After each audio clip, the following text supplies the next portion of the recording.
ओम शांति।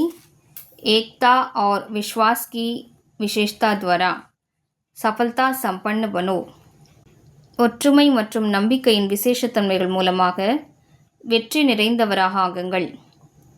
आप में जो भी विशेषताएं हैं उनको सामने रखो, कमजोरियों को नहीं, तो अपने आप में फेथ रहेगा. உங்களுக்குள் இருக்கக்கூடிய விசேஷத்தன்மைகளை முன்னால் வையுங்கள், பலவீனங்களை அல்ல. அப்போது உங்களுக்கு சுயத்தின் மீது நம்பிக்கை இருக்கும்.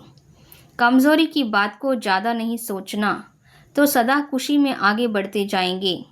பலவீனத்தின் விஷயங்களை அதிகமாக யோசிக்காதீர்கள், அப்போது சதா மகிழ்ச்சியில் முன்னேறி கொண்டே செல்வீர்கள். प्रैक्टिकल में अनेक देश, अनेक भाषाएं, अनेक रूप रंग, लेकिन अनेकता में भी सबके दिल में एकता है ना. நடைமுறையில் உங்களுக்குள் அநேக பிரிவுகள் இருக்கின்றன.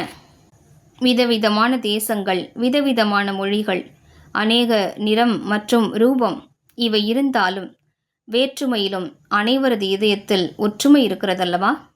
क्योंकि दिल में एक बाप है, ஏனென்றால் இதயத்தில் ஒரு தந்தை இருக்கிறார். एक श्रीमत पर चलने वाले हो, நீங்கள் ஒருவருடைய ஸ்ரீமத் படி நடக்கக்கூடியவர்கள். अनेक भाषाओं में होते हुए भी मन का गीत, मन की भाषा एक है. அநேக மொழிகள் இருந்தாலும் உங்களது மனதின் பாடல், மனதின் மொழி ஒன்றுதான். ஓம் சாந்தி.